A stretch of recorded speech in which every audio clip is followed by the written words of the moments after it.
కాకపోతే మనీ వచ్చిన కొద్దీ నాకు ఏమనిపించిందంటే అది మెల్లమెల్ల కవర్ అవుతుంది, ఇది ఎంత రిస్క్ అయినా చేద్దాం, చేసిన కష్టానికి ఫలితం వస్తుందిలే అనుకున్నారు. వస్తుంది కదా ఎంత రిస్క్ అయినా చేద్దాం అని అనుకున్నది. కాకపోతే నాకు ఇవన్నీ కూడా తెలియదు, మౌంటేషన్ ఇవన్నీ నాకు తెలియదు, యూట్యూబ్ గురించి నాకు ఏం తెలియదు. స్టార్టింగ్ లో ఎక్విప్మెంట్ ఎలా ఉందండి? అప్పుడు స్టార్టింగ్ లో మొబైల్లోనే తీసారా? మొబైల్లో తీసిన నేను, మొబైల్లో ఉన్న అండ్ డీసీ కెమెరా అని మన కిటియాడు ఉండే మన ఫ్రెండ్, వాడు థ్యాంక్స్ అండి కిట్టి గారు.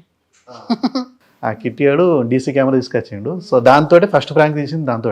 Okay okay. ప్రాంక్ అంటే ఇప్పుడు స్క్రిప్ట్ ఓరియంటెడ్ గా వెళ్ళలే, డైరెక్ట్ పబ్లిక్నే చేసేసేయాలి. వాళ్ళు కొట్టినా తిట్టినా ఇంకా తీసుకోవాలి. మీకు కోపం రాదండి వాళ్ళు తిరిగి కొడితే? కోపం అంటే ఇక మనమే గెలుకుంటున్నాం కదా, కోపం ఎందుకు వస్తుంది?